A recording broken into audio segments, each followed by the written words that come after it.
నమస్కారం అండి యూట్యూబ్ ప్రేక్షకులకు. మీరు కానీ మా యొక్క వీడియోను ముందుగా చూస్తున్నట్లయితే మాత్రం సబ్స్క్రైబ్ చేయండి, లైక్ చేయండి, షేర్ చేయండి. ఎందుకంటే ఈ యొక్క వీడియో మీకు ఉపయోగపడకపోవచ్చు, కానీ వేరే వాళ్ళకి ఉపయోగపడుతుంది.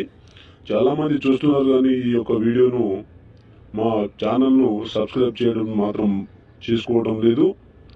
ఈ ఫోటోలో కనబడుతున్నటువంటి అమ్మాయి పేరు రమాదేవి, హైదరాబాద్లో ఉంటారు. ఈ అమ్మాయి మెట్రోలో పనిచేస్తుంది. ఈ అమ్మాయి వాళ్ళ అమ్మ నాన్న మాకు సంబంధం చూడమని మాకు తెలియజేయడం జరిగింది. ఓ మంచి సంబంధం ఉన్నవారు, ఆస్తి అలాగే అమ్మాయిని మంచిగా చూసుకునే వాళ్ళు కుటుంబం కావాలి అని చెప్పేసి మా మ్యారేజ్ బ్యూరోకి సంప్రదించడం జరిగింది. మీకు ఎలాంటి సందేహాలు ఉంటే మాత్రం స్క్రీన్ పై కనబడుతున్నటువంటి నంబర్ని వాట్సాప్ ద్వారా మీ ఫోటో, మీ పేరు, మీ వయస్సుని పంపించగలరు. దయచేసి టైంపాస్కి మాత్రం ఫోన్ చేయకండి. ఈ యొక్క మా marriage bureau office Vijayawada, Hyderabad, Rajahmundry మరియు ఒంగోలు, వరంగల్లో కలదు. అలాగే మీరు మాత్రం టైంపాస్కి ఫోన్ చేయకండి. నమస్తే.